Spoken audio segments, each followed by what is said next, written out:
Hello, welcome back to the Villa View. It's time for a match preview for Villa's trip to Deepdale to play Preston North End. Off the back of a win, Dan, Villa on the right track. Now we travel to Preston. Big game, but Preston are kind of middling side right now. Yeah, they're very up and down. Preston, I keep an eye on them because I like Callum Robinson, our former academy striker who was actually doing really well. Scored 10 goals before he got injured, long-term injury, so get well soon to him because I like him and I think he's Jack Grealish's best mate, if I'm not mistaken. Yeah. Seeing them lose last time out yesterday to Hull 2-1 at home makes me think we should be going there and winning. I still didn't think we were at our best yesterday by any stretch of the imagination, but I think we did enough to win. I think we started the second half with the correct intensity and purpose, whereas I think in the first half I thought we were well off the pace. Yeah, we looked a bit leggy again. I still felt we looked a little bit leggy in the second half, but when we were coming forward I felt we looked like we would score, as we have done in a lot of away games. It's interesting to hear you say that because I read your tweet after the game as I was watching, and your tweet seemed very positive, and I was like, I'll be interested to get you in the podcast booth because I didn't feel like that coming across, but now what you've said there kind of complements that a little bit. Yeah, I'm not saying we were perfect, but I'm saying when we came forward, especially at the start of the second half, I thought we looked dangerous and felt like we should have scored a couple in those attacks, really, and then obviously we do pop up with a goal relatively soon after, and we hold on and have a narrow escape. Yeah, the second half for me was exactly what I wanted to see against Leeds, where we crumbled really and Leeds really took control.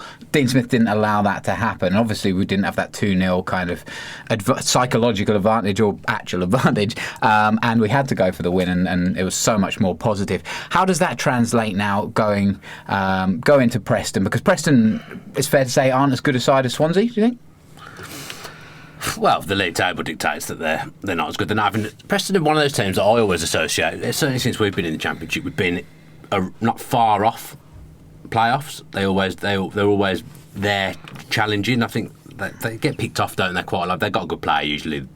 They get picked off. Teams like Preston, they pick players up for cheap. People like Callum Robinson. They've got Graham Burke, who's another former Villa Academy striker as well. They pick people up on the cheap, and they make them better. So Alex Neil's done a decent job since he's gone in there, but they sit 17th in the table, so they won't be making a challenge this season. But just by virtue of them losing to Hull, I would expect us to go there and win. But football doesn't always work like that, does it? I mean, Palace go to Man City and win 3-2, absolutely ridiculous, and then they can't break down Cardiff at home a few days later. So football doesn't always work like that, but I fancy us at the weekend. But what I am worried about is because we've had a few injuries. I think there's some players who are looking tired, but there isn't necessarily anyone to come in and replace those players. Yep. You've talked quite a lot on this podcast about Orlan Neeland being an away goalkeeping specialist of sorts. Again, going away to Deepdale, do you think he's got now a chance to kind of building confidence after that penalty save against Swansea? I think it's difficult for Neeland because he knows that Villa aren't spending £7 million on a goalkeeper for them to sit on the bench. Yep. So he's amazing for him on Boxing Day to pull off that save, really real boost to his confidence. But in a few games' time, realistically, he isn't going to be in the team. But away from home, we've kept clean sheets. We've done well. It seems to be the pressure of being at home. I mean, the defence. I'd love to see what the stats were for Smith at home and Smith away in terms of goals conceded and chances given up, because I bet you they're not in day. Yeah, and another one that's really come into his own in the last couple of games, James Bree, drawn a lot of plaudits for his deputising at centre back. You see that continuing until at least January? Well, yeah, it has to, because we don't have anyone else to play there at the moment. I think. Well, they're talking about Jednak kind of returning to training now. I think he's returning to training, so he should be at least in contention, but probably not as soon as Saturday. I'd suggest he'll keep Bree there, just because Bree's, although Yednak's a midfield player, I'd say Bree's a bit more comfortable on the ball at the back, which suits Dean Smith.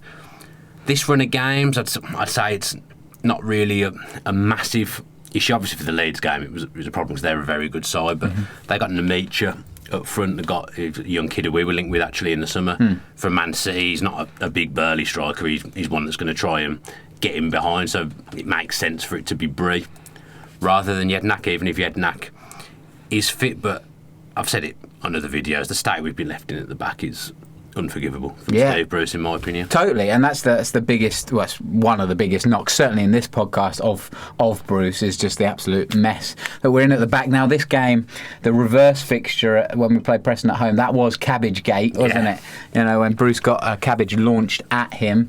You don't expect any vegetables to be thrown Dean Smith's way today, on Saturday. Wouldn't have thought so. Maybe if someone's got some leftover stuff from a Christmas hamper that they Parsnips, want, just send them, sprouts. just a gift though, rather than abusive. Yeah. I would have thought, because obviously Dean Smith's very well liked So far. amongst the Villa. Yeah, so far amongst the Villa faithful. But yeah, that Preston game was even though we didn't lose, it was kind of the turning point for the season. It set off a big chain of events for us. Really, I remember being at that game. There's been a few ridiculous games this season, really, but that one was up there as it just typical Villa, like getting themselves back in the game, having a chance to win it in the 90 whatever minute it was, and missing, and then Bruce doesn't see out the next day. So again, we've played Preston once, and perhaps we were 2-0 up and comfortable until we went down to 10 men. James Chester got sent off, didn't he? So we've proven, like we did against Swansea at home before we played them away, we've proven that we can take them on and cause them problems, and that was in dark times. It was, as well, when we were 2-0 up against Preston. So I really fancy us. I don't know what you think. Yeah, we're going to come on to the predictions, I think, in a little bit, but I just feel confident in every game, you know. The Leeds game was a little bit different because obviously they're top of the league, and even at 2-0 you can't count your chickens, but Villa have so much quality, especially going forward, obviously very thin at the back, but we have the ability to take teams to task, and especially, with all due respect, teams like Preston are the teams that we should be winning if we want to get back into the playoff positions. I was actually seeing the team, because I didn't know Twanzebe was injured for definite. I was confident against Leeds. I think if Twanzebe had been playing, we'd have possibly seen out that game. I fancied our chances, but you can never... watching the game, I think it was at half-time, I was like, 2-0 up, we're still...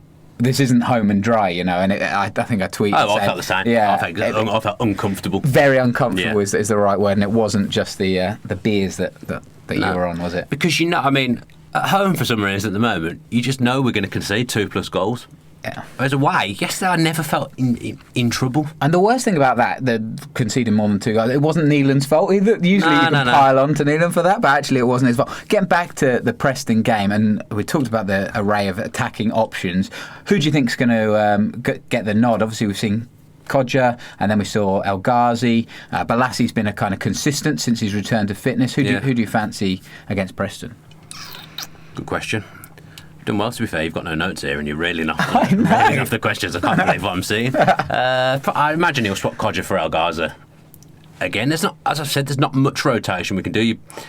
I perhaps maybe expect Bjarnason to come in for Whelan, because it'd be a big ask for Whelan to play 3 games in 5-6 days. Yeah, especially with QPR coming up as well. Yeah, I'd expect Bjarnason to come in for Whelan. Although when Whelan came off against Leeds, we kind of lost it a little bit, and Bjarnason was a bit all over the place. But difficult game to come in. Yeah, but then Whelan I thought looked tired. I thought McGinn he's looking tired at the moment, as well as games go on. He's getting tired. He perhaps needs to adapt when he presses, because I think he's perhaps burning himself out in games too early, because the Leeds game in particular, he ran himself into the ground for the first hour, and then he just had nothing left for the next 30 minutes. But the Villa staff will be aware of things like that they know better than me. And we've got the options going forward, so Dean Smith has to utilise them, because otherwise we're going to be blowing at both ends, essentially. Yeah, but I mean, he's not going to take Tammy out. Yeah. Tammy's on fire at the moment. He's a real leader. Tammy, real leader. You could see when we weren't pressing in the way we were supposed to, he was arms up in the air having a go at the rest of the team, saying, "Where are you? Join me," in the press. So he won't come out, I wouldn't think. It's on the wings and Bjarnason for Whelan where we can make changes. Defence with bare bones stuff. Obviously, he's not going to change the goalkeepers. There's only so much you can do rotation-wise. Absolutely. All right, then, let's get to it. The score predictions. Who do you fancy, and what's the score? I'm going to go with 2-1 to Villa. What about you? I mean, it's not a life or death decision. It feels a bit like I'm going to go 3-1. I always tend to pick a clean sheet, and I don't think 2 clean sheets in a row is going to happen. Oh, that's not Villa. No. You're going to give us a first goal scorer? First goal scorer, I'll pick Tammy. I'll be boring. Yeah. Tammy. Yeah. I'm going to go with Balassi. he's got a lot of assists so far, and it's about time he chipped in another goal. He could do with more goals. Yeah, absolutely. Although, like, enjoying his assists as well. Productivity is sensational. Yeah. Yeah, like a few players, yeah. Good stuff. Good stuff. Should we do an outro? Yeah, you want to do it? Yeah. Rollo's kind of cut out the outros in some videos, but I'll do one anyway. Thanks ever so much for watching. My voice kind of changes when I do it. Thanks ever so much for watching. Turn into a different person when I do an outro. Thanks for watching this bitty match preview, and if you have viewed any uncomfortable scenes seen below Tom's shirt in this video, then I do apologise for that. Hopefully no kids have watched. If you have enjoyed the video, then make sure you're giving it a like and comment below with your predictions ahead of the Preston North End game. If you're not already subscribe to the Villa View with your post notifications on, then if you could do that as well, that really helps the channel grow. And thanks ever so much for all the support you've given the channel this year. Podcast, me and Tom are about to record a podcast which will actually be out before this match preview, so that's a bit weird. It's a mind bender. Yeah, if you haven't watched it's Christmas, no one knows what day it is anyway. If you haven't watched the podcast, then go back and watch that. Hopefully it'll be a good watch. I can't tell you that yet because we haven't recorded it, but I imagine it'll be superb. Longest outro ever. Yeah, come back and watch that. Thanks again for your support. Up the Villa. Up the Villa. If you enjoyed that video, why not watch another? Click the video choices on screen now to go and watch them in full. Be sure to subscribe to the channel by clicking our logo there on the left. Easy peasy.